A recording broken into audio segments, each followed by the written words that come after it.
15 जानेवारी 2026 पासून ration card आणि gas सिलेंडरच्या नियमांमध्ये सरकारकडून काही महत्त्वाचे बदल लागू करण्यात आले आहेत. या बदलांचा मुख्य उद्देश एकच आहे. सरकारी योजनांचा फायदा खऱ्या गरजू लोकांपर्यंत पोहोचला पाहिजे आणि चुकीच्या पद्धतीने लाभ घेणाऱ्यांना या योजनांपासून दूर ठेवता आलं पाहिजे. त्यामुळे तुमच्याकडे रेशन कार्ड किंवा LPG गॅस कनेक्शन असेल तर ही माहिती शेवटपर्यंत नक्की पहा, कारण छोटासा निष्काळजीपणा सुद्धा तुमचं मोठं नुकसान करू शकतो. सर्वात आधी येतो तो KYCचा नियम. आता प्रत्येक रेशन कार्ड धारकाला आपल्या कुटुंबातील सर्व सदस्यांची KYC पूर्ण करणं बंधनकारक करण्यात आलं आहे. यामध्ये आधार कार्डची माहिती अपडेट असणं अत्यंत गरजेचं आहे. जर एखाद्या सदस्याचं KYC अपूर्ण राहिलं तर संपूर्ण कुटुंबाच्या रेशनवर त्याचा परिणाम होऊ शकतो. आता गॅस सिलेंडरच्या सबसिडीबद्दल सुद्धा कडक नियम लागू होत आहेत. तुमचं LPG गॅस कनेक्शन आधार कार्डची लिंक असणं आता अनिवार्य करण्यात आलं. आधार लिंक नसेल तर सबसिडीचे पैसे थेट तुमच्या बँक खात्यात जमा होणार नाहीत. त्यामुळे अनेकांना सबसिडी का येत नाही असा प्रश्न पडतो. त्यामागचं कारण सुद्धा हेच असू शकतं. याशिवाय सरकार अपात्र लाभार्थ्यांची तपासणी सुद्धा अधिक काटेकोरपणे करणार आहे. ज्यांचं उत्पन्न जास्त आहे, ज्यांच्याकडे नियमानुसार पात्रता नाही, अशा लोकांची नावं रेशन कार्डमधून वगळल्या जाऊ शकतात. म्हणजेच आता चुकीच्या पद्धतीने मिळणारा मोफत लाभ सुद्धा थांबणार आहे. एक महत्त्वाचा नियम अनेकांना माहीत नसतो आणि तो आहे नियमित रेशन घेण्याबद्दल. जर एखादं कुटुंब सलग काही महिने स्वस्त धान्य दुकानातून रेशन घेत नसेल तर त्याचं रेशन कार्ड रद्द होण्याची शक्यता असते. त्यामुळे आपल्याला गरज नाही म्हणून रेशन न घेणं भविष्यात अडचणीचं ठरू शकतं.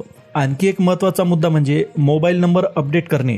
रेशन कार्ड आणि गॅस कनेक्शनला सध्या वापरात असलेला मोबाईल नंबर जोडलेला असणं अत्यंत गरजेचं आहे, कारण सरकारकडून येणाऱ्या सूचना, OTP किंवा महत्त्वाचे मेसेज याच नंबरवर येतात.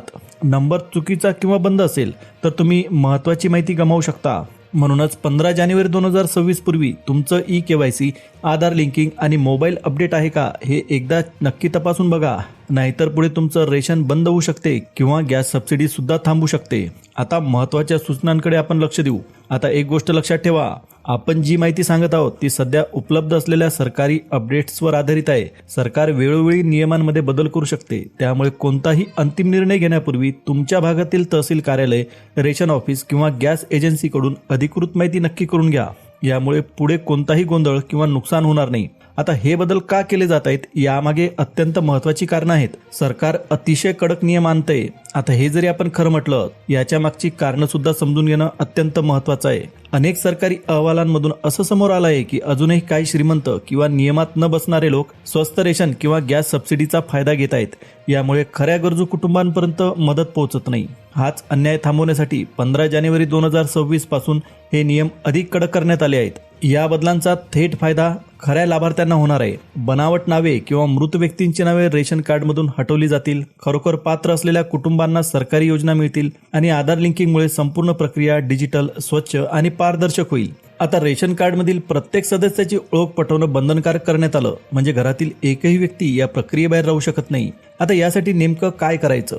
कुटुंबातील प्रत्येक सदस्याने आपल्या जवळच्या रेशन दुकानात जाऊन अंगठ्याचा ठसा द्यावा लागेल. ही प्रक्रिया तिथे असलेल्या POS मशीनवर मोफत केली जाते. त्यासाठी कुठलाही अतिरिक्त खर्च लागत नाही. तर लक्षात ठेवा, ही KYC प्रक्रिया 15 जानेवारी 2026 पूर्वी पूर्ण करणं अत्यंत महत्त्वाचं आहे. जर एखाद्या सदस्याचं KYC राहिलं तर त्या व्यक्तीचं नाव कार्डमधून काढलं जाऊ शकतं आणि काही प्रकरणात संपूर्ण रेशन कार्ड सुद्धा बंद होऊ शकते. दुसरा महत्त्वाचा मुद्दा म्हणजे गॅस सिलेंडरसाठी आधार लिंकिंग गरजेचं का आहे?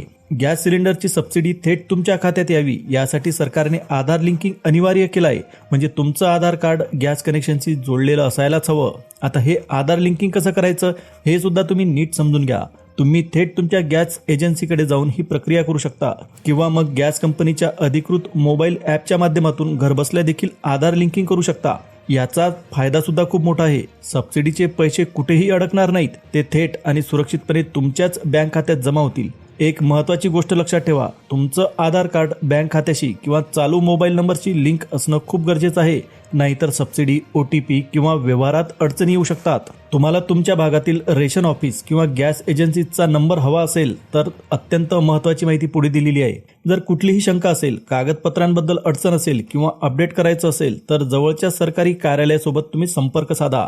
हे करणं तुमच्यासाठी अत्यंत फायदेशीर ठरतं.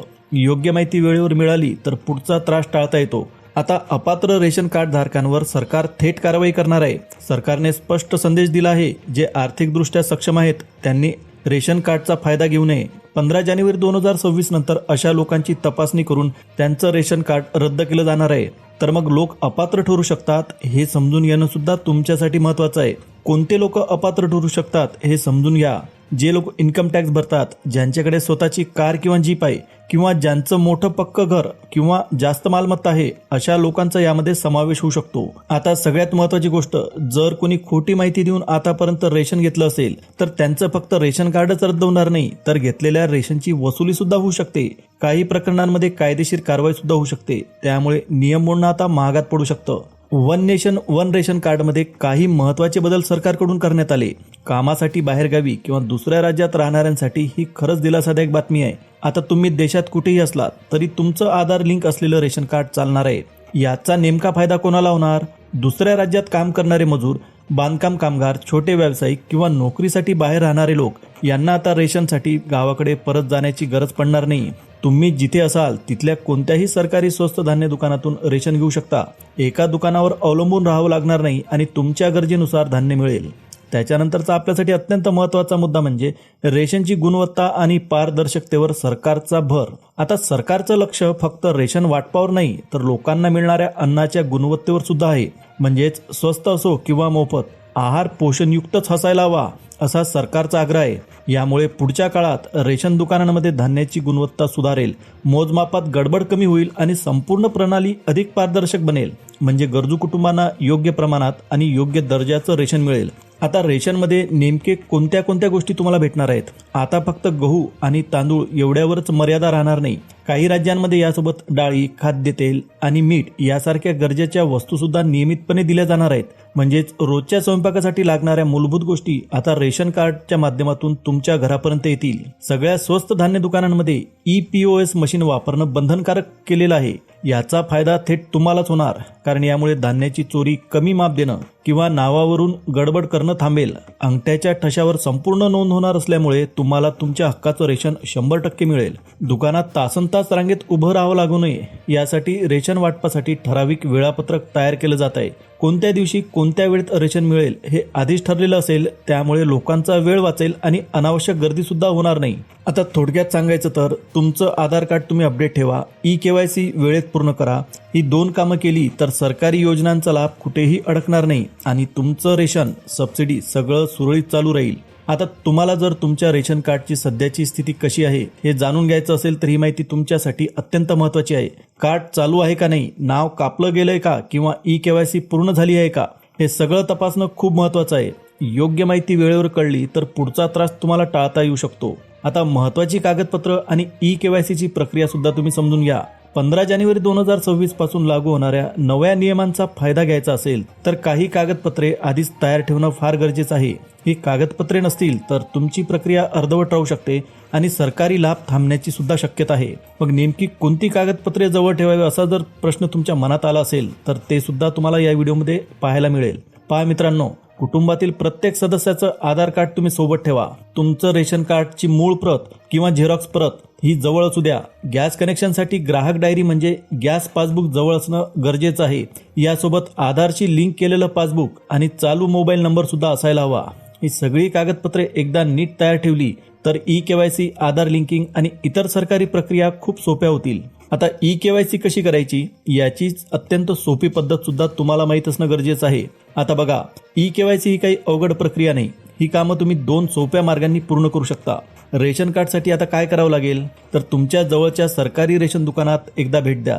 तिथं असलेल्या EPOS मशीनवर तुमच्या अंगठ्याचा ठसा दिला की पडताळणी पूर्ण होते. यासाठी कोणतेही पैसे घेतले जात नाहीत. ही सेवा पूर्णपणे मोफत आहे. तर गॅस कनेक्शनसाठी eKYC कशी कराल तर यासाठी तुम्ही थेट तुमच्या गॅस एजन्सीच्या कार्यालयात जाऊ शकता किंवा ज्यांना घराबाहेर जायचं नसेल ते गॅस कंपनीच्या अधिकृत मोबाईल ॲपवरून घरबसल्या eKYC पूर्ण करू शकतात. फक्त काही मिनिटातच तुमचं काम होईल. आता मित्रांनो, हे सगळे नियम सरकारने विनाकारण बनवलेले नाहीत.